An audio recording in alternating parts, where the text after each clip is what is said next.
Number 1, जब धर्मेश दर्शन ने आमिर खान को राजा हिंदुस्तानी की स्क्रिप्ट सुनाई तो आमिर को इसमें ज्यादा दिलचस्पी नहीं आई और उन्होंने फिल्म को करने से इनकार कर दिया। लेकिन धर्मेश दर्शन को यकीन था कि यह फिल्म बॉक्स ऑफिस पर बड़ी हिट होगी। उन्होंने आमिर को समझाया कि इसकी कहानी और इमोशनल ड्रामा इसे एक ब्लॉकबस्टर बना सकता है। कई बार आग्रह करने के बाद आमिर ने फिल्म की संभावनाओं को समझा और इसे साइन करने के लिए राजी हो गए। धर्मेश दर्शन सही साबित हुए क्योंकि राजा हिंदुस्तानी 1996 की सबसे बड़ी हिट फिल्म बनी।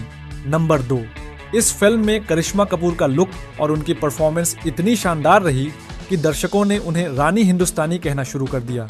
करिश्मा का किरदार एक अमीर लड़की का था जो प्यार के लिए अपने परिवार के खिलाफ जाती है। उनका ट्रांसफॉर्मेशन और अभिनय दर्शकों को बहुत पसंद आया। करिश्मा की इस जबरदस्त तारीफ से आमिर खान थोड़ा नाराज हो गए क्योंकि उन्हें लगा कि फिल्म में उनकी मेहनत पर उतना ध्यान नहीं दिया जा रहा है। हालांकि राजा हिंदुस्तानी की सफलता ने आमिर और करिश्मा दोनों के करियर को नई ऊंचाइयों पर पहुंचाया और यह फिल्म आज भी एक क्लासिक मानी जाती है। नंबर 3, फिल्म राजा हिंदुस्तानी के लिए मुख्य अभिनेत्री की भूमिका पहले ऐश्वर्या राय बच्चन को ऑफर की गई थी। उन्हें यह रोल करने में दिलचस्पी भी थी, लेकिन उस समय वह अभिनय करियर पर ध्यान नहीं दे रही थी। जब धर्मेश दर्शन ने ऐश्वर्या को यह फिल्म ऑफर की तो उन्हें स्क्रिप्ट पसंद आई और वे इसे करने को लेकर उत्साहित थीं। लेकिन उस समय ऐश्वर्या अपनी पढ़ाई पर ध्यान दे रही थी और मॉडलिंग में सक्रिय थीं। चूंकि वह उस समय बॉलीवुड में आने का फैसला नहीं कर रही थी, इसलिए उन्होंने यह फिल्म करने से इनकार कर दिया। नंबर 4, जूही चावला को भी राजा हिंदुस्तानी में मुख्य अभिनेत्री का किरदार ऑफर किया गया था, लेकिन उन्होंने इसे करने से मना कर दिया। इसका कारण था आमिर खान के साथ उनका उस समय का मनमुटाव। 90 के दशक में आमिर खान और जूही चावला की जोड़ी काफी मशहूर थी और दोनों ने साथ में कई हिट फिल्में दी थीं, जैसे कयामत से कयामत तक और हम हैं राही प्यार के। लेकिन तुम मेरे हो के दौरान दोनों के बीच एक गंभीर गलतफहमी हो गई थी, जिससे उनके रिश्ते में दूरी आ गई। इसी वजह से जब राजा हिंदुस्तानी का ऑफर आया तो जूही आमिर के साथ काम करने को लेकर हिचकिचा रही थी और उन्होंने फिल्म को मना कर दिया। जूही चावला के इनकार के बाद यह रोल करिश्मा कपूर को मिला, जिन्होंने इसमें जबरदस्त परफॉर्मेंस दी। ये फिल्म करिश्मा के करियर की सबसे बड़ी हिट साबित हुई और उन्हें इंडस्ट्री में नई पहचान मिली। बाद में आमिर और जूही के रिश्ते भी ठीक हो गए और उन्होंने इश्क जैसी फिल्मों में फिर से साथ काम किया। नंबर 5, राजा हिंदुस्तानी फिल्म जब बनकर तैयार हुई तो ये 4 घंटे 25 मिनट लंबी थी। यह फिल्म काफी इमोशनल और ड्रामा से भरपूर थी, इसलिए इसकी शुरुआती एडिटिंग में इसकी लंबाई बहुत ज्यादा हो गई थी। इतनी लंबी फिल्म को सिनेमा घरों में रिलीज करना मुश्किल था, इसलिए इसे करीब 3 घंटे का कर दिया गया। कुछ सीन और गानों के हिस्से हटाए गए ताकि दर्शकों को थिएटर में फिल्म देखने में आसानी हो। हालांकि राजा हिंदुस्तानी के अंतिम वर्जन में भी इसकी लंबाई लगभग 2 घंटे 57 मिनट रही, जो उस समय की फिल्मों के हिसाब से लंबी थी। इसके बावजूद फिल्म ने बॉक्स ऑफिस पर जबरदस्त सफलता हासिल की। नंबर 6, पूजा भट्ट को पहले राजा हिंदुस्तानी में मुख्य अभिनेत्री के रूप में साइन किया जाना था, लेकिन आमिर खान, जो कुछ साल पहले पूजा के साथ रिश्ते में थे और फिर उनका ब्रेकअप हो गया था, नहीं चाहते थे कि पूजा यह फिल्म करें। इसी वजह से आमिर ने निर्देशक धर्मेश दर्शन से किसी और अभिनेत्री को साइन करने के लिए कहा। पूजा भट्ट को पहले चुना गया, लेकिन आमिर खान के साथ उनके व्यक्तिगत मतभेद के कारण उन्हें फिल्म से बाहर कर दिया गया। इसके बाद ऐश्वर्या राय को ऑफर दिया गया, लेकिन वह उस समय अपनी पढ़ाई में व्यस्त थीं और बॉलीवुड में करियर शुरू करने के मूड में नहीं थीं। धर्मेश दर्शन ने फिर जूही चावला से संपर्क किया, लेकिन उन्होंने आमिर के साथ हुई गलतफहमी के कारण फिल्म करने से इनकार कर दिया। अंत में करिश्मा कपूर को साइन किया गया, जिन्होंने इस रोल में शानदार प्रदर्शन किया और उनकी परफॉर्मेंस को जबरदस्त सराहना मिली। नंबर 7, आमिर खान को उनकी परफेक्शनिस्ट वाली छवि के लिए जाना जाता है और उन्होंने राजा हिंदुस्तानी में भी अपने किरदार को पूरी ईमानदारी से निभाया। फिल्म के एक महत्वपूर्ण ड्रंक सीन में आमिर को एक इमोशनल और गुस्से से भरा नशेड़ी किरदार निभाना था। आमिर असल जिंदगी में शराब नहीं पीते थे, लेकिन इस सीन में पूरी तरह प्राकृतिक अभिनय लाने के लिए उन्होंने एक पूरी बोतल वोडका पी ली। शराब पीने के बाद आमिर ने वह सीन इतनी बखूबी निभाया कि यह फिल्म का सबसे यादगार सीन बन गया। आमिर हमेशा अपने किरदार में 100% डूब जाते हैं और इस सीन के लिए भी उन्होंने कुछ अलग करने का फैसला किया। उनकी कमिटमेंट और मेहनत का नतीजा यह रहा कि यह सीन दर्शकों को बेहद प्रभावशाली और वास्तविक लगा। राजा हिंदुस्तानी की यह सीन आज भी आमिर खान के सबसे यादगार दृश्यों में से एक माना जाता है। हालांकि बाद में आमिर को इसका असर महसूस हुआ और वह काफी अस्वस्थ भी हो गए। नंबर 8, आमिर खान ने राजा हिंदुस्तानी के लिए Filmfare best actor award जीता और यह उनके करियर का पहला Filmfare best actor award था।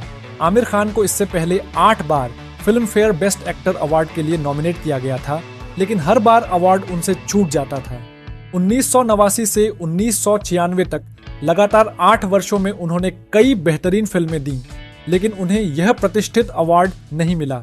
अंततः राजा हिंदुस्तानी में उनके दमदार अभिनय ने उन्हें यह अवार्ड दिलाया। नंबर 9, जब मोरानी ब्रदर्स, जो फिल्म के सह निर्माता थे, को आमिर खान को साइन करने में परेशानी हो रही थी, तब शाहरुख खान ने निर्देशक धर्मेश दर्शन को इस फिल्म में काम करने की पेशकश की थी।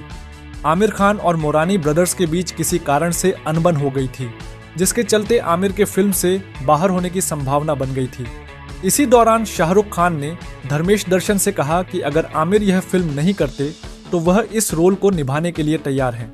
शाहरुख पहले से ही बॉलीवुड में तेजी से लोकप्रिय हो रहे थे और यह उनके लिए एक बड़ा मौका हो सकता था। कुछ समय बाद धर्मेश दर्शन और निर्माताओं ने आमिर खान को फिर से मना लिया और वे फिल्म में वापस आ गए। इस तरह फिल्म फिर से आमिर खान के साथ ही बनी और उन्होंने इसे अपने करियर की सबसे बड़ी हिट बना दिया। अगर शाहरुख खान इस फिल्म में होते तो शायद इसकी कहानी और कास्टिंग कुछ अलग होती, लेकिन आमिर खान का शानदार परफॉर्मेंस और राजा हिंदुस्तानी की ऐतिहासिक सफलता ने साबित कर दिया कि वे इस रोल के लिए बिल्कुल सही थे। नंबर 10, अर्चना पूरन सिंह जब राजा हिंदुस्तानी की शूटिंग कर रही थीं, तब वे गर्भवती थीं। फिल्म में उनके कॉमिक टाइमिंग और परफॉर्मेंस को दर्शकों ने पसंद किया। शूटिंग के दौरान उनकी प्रेगनेंसी के कारण कुछ सीन में उनके मूवमेंट्स को सीमित रखा गया, लेकिन उन्होंने अपना काम पूरी लगन से किया। नंबर 11, आमिर खान और जॉनी लीवर पहली बार एक साथ राजा हिंदुस्तानी में नजर आए थे। इससे पहले दोनों ने किसी भी फिल्म में साथ काम नहीं किया था। राजा हिंदुस्तानी में आमिर खान ने मुख्य भूमिका निभाई थी, जबकि जॉनी लीवर ने एक कॉमिक सपोर्टिंग रोल किया था। जॉनी लीवर ने फिल्म में बलवंत सिंह नाम के एक मजेदार ड्राइवर का किरदार निभाया था, जो अपनी कॉमेडी से दर्शकों को हंसाने में सफल रहे। नंबर 12, आमिर खान, टिकू तलसानिया, नवनीत निशान, कुणाल खेमू और वीरू कृष्णन इससे पहले महेश भट्ट की 1993 में रिलीज हुई फिल्म हम हैं राही प्यार के में एक साथ नजर आ चुके थे। हम हैं राही प्यार के का निर्देशन महेश भट्ट ने किया था, जबकि राजा हिंदुस्तानी के निर्देशक धर्मेश दर्शन थे। दोनों फिल्मों का म्यूजिक भी सुपरहिट रहा और कहानी में इमोशनल कनेक्ट था। इस तरह राजा हिंदुस्तानी में इन सभी अभिनेताओं का पुनर्मिलन हुआ, जो पहले ही हम हैं राही प्यार के में एक साथ काम कर चुके थे। नंबर 13, राजा हिंदुस्तानी के गाने कितना प्यारा तुझे की धुन और मेलोडी नुसरत साहब के गाने किन्ना सोहना से काफी मिलती जुलती थी। किन्ना सोहना मूल रूप से उस्ताद नुसरत फतेह अली खान का एक मशहूर कव्वाली गीत था, जिसे बाली सागू ने अपने एल्बम मैजिक टच में रीमिक्स किया था। इसी गाने की धुन को बाद में राजा हिंदुस्तानी के गाने में शामिल किया गया। नंबर 14, फिल्म रंगीला के पोस्टर में इस्तेमाल किए गए रंग बाद में राजा हिंदुस्तानी में आमिर खान की टैक्सी पर भी इस्तेमाल किए गए थे। चूंकि दोनों फिल्मों के बीच केवल 1 साल का अंतर था और आमिर खान दोनों में मुख्य भूमिका में थे, इसलिए यह संभव है कि राजा हिंदुस्तानी के निर्माताओं ने रंगीला के पोस्टर से प्रेरणा ली हो। रंगीला में आमिर का लुक काफी स्टाइलिश और कूल था और राजा हिंदुस्तानी में भले ही उनका किरदार अलग था, लेकिन टैक्सी के रंगों से उसकी यूनिक आइडेंटिटी बनाई गई। इस तरह रंगीला के पोस्टर के रंग और राजा हिंदुस्तानी की टैक्सी का डिजाइन आपस में जुड़े हुए थे, जो आमिर खान की फिल्मों में क्रिएटिव कंटिन्यूटी का एक दिलचस्प उदाहरण है। नंबर 15, फिल्म राजा हिंदुस्तानी की शूटिंग में देरी हुई थी। करिश्मा कपूर ने इस फिल्म के लिए अपनी सारी तारीखें 1994 में दे दी थीं, लेकिन बजट की दिक्कतों के कारण फिल्म बार बार पोस्टपोन होती रही। फिल्म का स्केल बड़ा था और इसे बड़े बजट की जरूरत थी, लेकिन फाइनेंसिंग को लेकर कई बार अड़चनें आईं। इस वजह से इसकी शूटिंग को लगातार टाला जाता रहा। करिश्मा ने अपनी डेट्स 1994 में दे दी थीं, लेकिन फिल्म समय पर शुरू नहीं हो सकी। वह उस समय कई अन्य फिल्मों की शूटिंग भी कर रही थीं, जिससे उनकी शेड्यूलिंग प्रभावित हुई। तमाम अड़चनों के बाद फिल्म की शूटिंग 1995 में दोबारा शुरू हुई और 1996 में यह रिलीज हुई।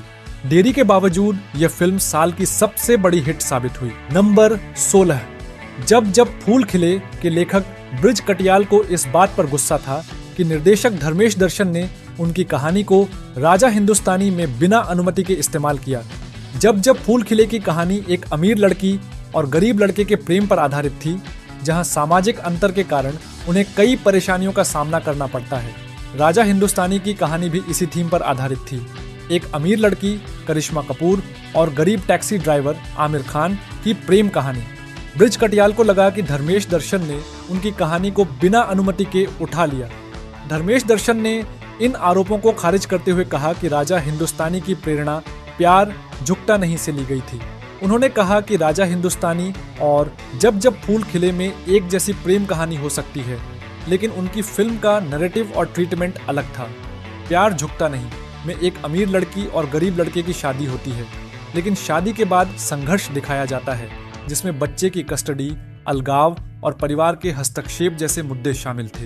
राजा हिंदुस्तानी में भी शादी के बाद परिवार की दखलंदाजी, रिश्ते में दरार और सामाजिक मतभेद दिखाए गए, जो प्यार झुकता नहीं से प्रेरित था। नंबर 17, परदेसी परदेसी गाना इतना लोकप्रिय हुआ कि इसे कई विदेशी संगीतकारों ने अपने गानों में सैंपल किया। रूसी गायक अजीज उस्ताता ने परदेसी परदेसी की धुन और संगीत से प्रेरित होकर अपना गाना टोचनो सेगा बनाया। ये गाना परदेसी परदेसी की धुन को रीमिक्स करके बनाया गया था और इसमें वही भावनात्मक और मेलोडियस वाइब थी। बाद में हॉलीवुड फिल्म द एक्सपेंडेबल्स 2 में इसका मतलब यह हुआ कि अप्रत्यक्ष रूप से परदेसी परदेसी का संगीत हॉलीवुड फिल्म तक पहुंच गया। परदेसी परदेसी सिर्फ भारत में ही नहीं बल्कि विदेशों में भी लोकप्रिय हुआ। इसका संगीत और भावनात्मक गहराई इतनी प्रभावशाली थी कि इसे अंतर्राष्ट्रीय स्तर पर अपनाया गया। इस तरह राजा हिंदुस्तानी का यह गाना भारतीय संगीत की वैश्विक सफलता का एक शानदार उदाहरण है।